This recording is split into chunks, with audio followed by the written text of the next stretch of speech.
नमस्कार बच्चों। इंग्लिश में आज हम देखेंगे last spring story of stolen childhood में हमने दो कहानी पढ़ी। एक कहानी में ये था कि किस प्रकार से कूड़े बिनने वाले लोग का जीवन है। दूसरे में फिरोज़ाबाद में जो चूड़ियाँ बनाते हैं उसमें कितने प्रकार के परिवारों को दिक्कतें आती हैं। आप इसमें देख रहे हैं कि हाँ, एक लड़की जो है चूड़ी बनाने के कार्य को कर रही है और जो उसका नाम सविता है और बेचारी बहुत ही भद्दे कपड़े पहने हुए है और उसे एक वक्त का भी खाना नहीं मिलता। तो इसी पैराग्राफ के बाद हम पैराग्राफ नंबर 15 में ये पढ़ेंगे। Hearing him one wondered if he has achieved what many have failed in their lifetime. He has a roof over his head. उसकी बात सुनकर उसे बड़ा आश्चर्य होगा कि जो उसने उपलब्धि प्राप्त कर ली है, उपलब्धि प्राप्त कर ली है, What may have failed in their lifetime, लेकिन वो लोग जो अपने जीवन में कुछ नहीं कर पाए, उनके पास सर छुपाने के लिए मकान तो है। He has a roof over his head. The cry of not having money to do anything except carry on the business of making bangles, not even enough to eat, rings in every home. चूड़ियाँ बनाने के व्यापार को चलाने के लिए अतिरिक्त कुछ भी नहीं कर पाना, यहाँ तक कि पर्याप्त भोजन भी ना मिल पाना और पैसे ना होने की चीख हर घर में गूंजती है। The young man echo the lament of their elder. नौजवान अपने बड़ों के गम में डूबे हुए हैं। लेमेंट माने होता है गम।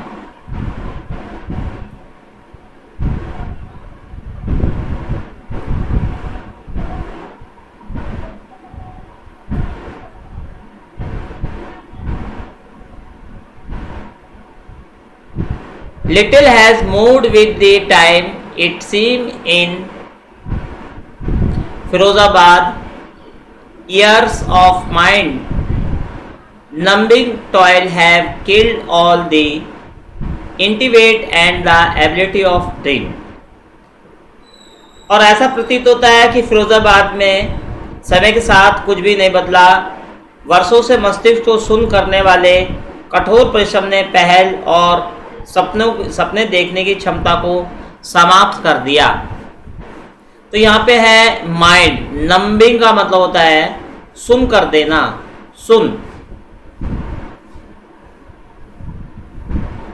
और यहाँ पे word being roof over the head का अर्थ है सर छुपाने के लिए कम से कम एक मकान तो है। और ईको का मतलब होता है लेमेंट, यानी अपने बड़ों के गम में डूबे हुए। माइंड नंबिंग का अर्थ है मस्तिष्क की संवेग शक्ति से वंचित यानी सुन। और टॉयल का अर्थ है कठोर परिश्रम। और इंटीएटिव का अर्थ है पहल या अगुवाई। फिर हम जो है पैराग्राफ 16 पे आते हैं कि why not organize yourself into a cooperative, कि मैंने I asked a group of young men who have failed into the vicious circle of middlemen who trapped their father and forefather. यहाँ पे word meaning में देखेंगे organise का अर्थ है संगठित होना। ऑर्गेनाइज संगठित, संगठित होना। मैंने नौजवानों के समूह जो बिचौलियों के चक्कर में फंसे हुए हैं और उनके बाप दादाओं को जाल में फंसाते हैं, उनसे कहा कि आप लोग अपने को सहकारी समिति के रूप में संगठित क्यों नहीं कर लेते। फॉर फादर का अर्थ है father and forefathers. Forefather का अर्थ है पूर्वज। Even if we get organize, वे कहते हैं यदि हम संगठित हो जाएं तो पुलिस हमारी खिंचाई करेगी। Even if we get organized, we are the one who will be halted by the police. माने तंग करना, परेशान करना। And dragged to jail doing a something illegal. और ड्रैग का अर्थ है मतलब हम जो है जेल में डाल दिए जाएंगे। दे से वे कहते हैं there is no leader among them, उनके बीच में कोई नेता नहीं है। No one who could help them see thing differently, और कोई ऐसा व्यक्ति भी नहीं है जो उनके इस सहायता या मदद कर सके। Their fathers are the tired as they are, और उनके पिता जो हैं थक चुके हैं जितना कि वे थक सकते हैं। They talk endlessly in A spiral that moves from poverty. Hold up का मतलब होता है खिंचाए होना, और ड्रैग टू जेल का मतलब जेल में डाल देना, शिक्षों में। और पॉवर्टी माने गरीबी। पॉवर्टी का अर्थ है गरीबी। Apathy to greed and injustice. Apathy का अर्थ है रुचि का अभाव, और ग्रीड है लालच। वह कुंडली गरीबी में रुचि के अभाव, लालच और अन्याय की आड़ लेती है। मैंने नौजवानों से और बिचौलियों के चक्कर में फंसे हुए हैं, उनके बाप दादाओं को जाल में फंसाते हैं, और कहा कि आप लोग अपने को सहकारी समिति के संगठन के रूप में क्यों नहीं संगठित करते। लेकिन वे कहते हैं कि यदि हमने अपने आप को संगठित कर लिया तो पुलिस वाले हमारे को तंग करेंगे और हमें जेल में डाल देंगे, और ऐसा कोई दूसरा व्यक्ति नहीं है जो हमारी मदद कर सके, हमारी हेल्प कर सके। और हमारे लेखक ने जाना कि उनके पूर्वज, उनके पिता थक चुके हैं, तो इस प्रकार से उनकी मजबूरियां हैं।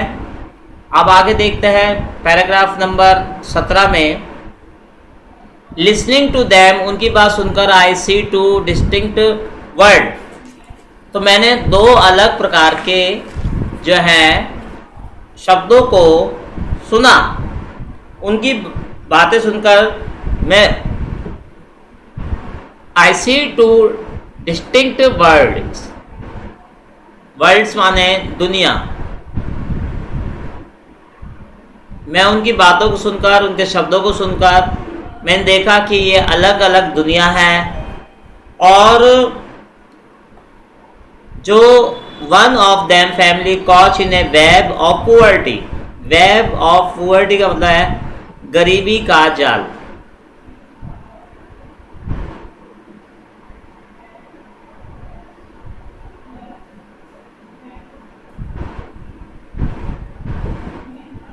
burdened by the stigma of caste in the which they are born, the other vicious circle of the shakuras। और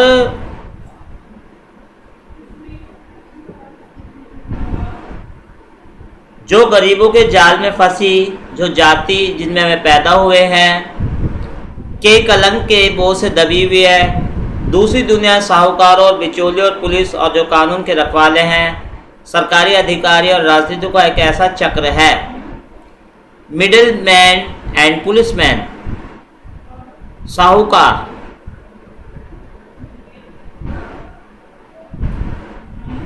साहूकार बच्चों गांव का एक पैसे वाला व्यक्ति होता है, उसे साहूकार कहते हैं।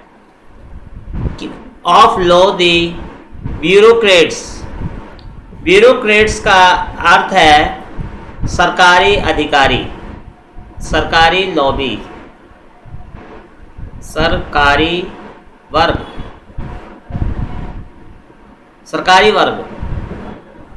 एंड द पुलिस, और मतलब एक उन्हें लेखिका ने बताया कि एक वर्ग ऐसा है जो गरीबी का सामना करता है और दूसरा वर्ग ऐसा है जो काफ़ी पैसे और पूंजी वाला है। Together they have impose the baggage on the child that he can not put down. इन दोनों दुनियाओं में ने मिलकर बच्चों पर एक ऐसा बोझ लाद दिया जिसे छुटकारा नहीं पाया जा सकता। इससे पहले कि यह जागरूक हो, वह उसे स्वाभाविक रूप से स्वीकार कर लेता है, जैसे उसके पिता ने किया था।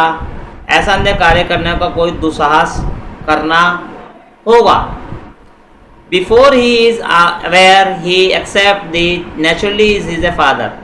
इससे पहले वो उस बात को स्वीकार कर लेता है कि उसके पिता ने भी ऐसा कार्य किया। टू डू एनीथिंग एल्स के अलावा would as naturally mean to dare. इसका मतलब है साहस करना। डेयर मान होता है साहस।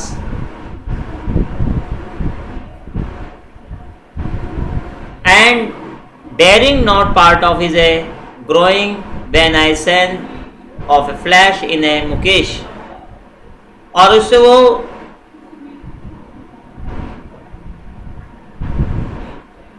क्योंकि और दुस्साहसा कार्य करना उसकी परवरिश का हिस्सा नहीं है। जब मैं मुकेश में इस तथ्य की झलक देखती हूँ मुझे प्रसन्नता होती है। क्या लिखा?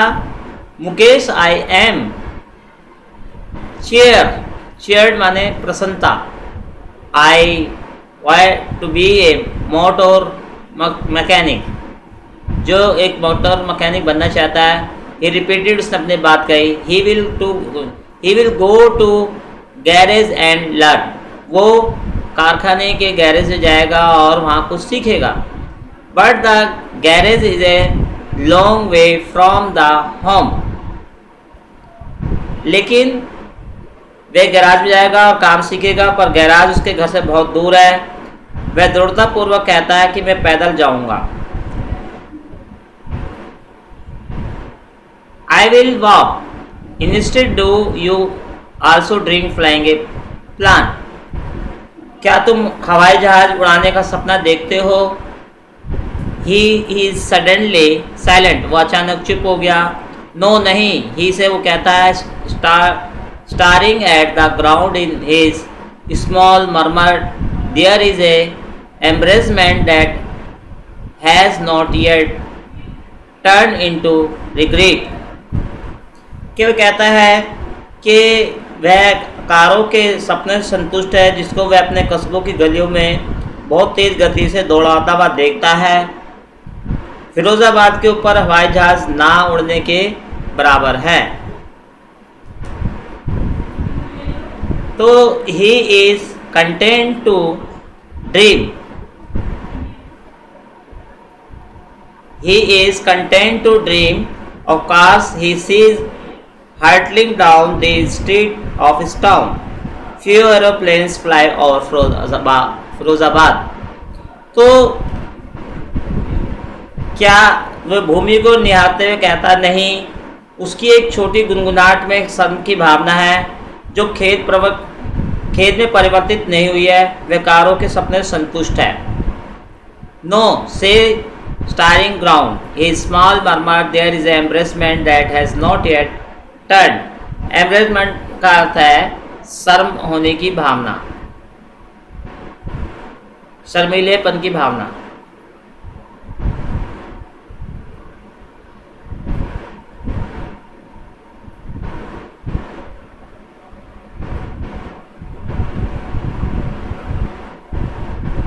शर्मीलेपन की भावना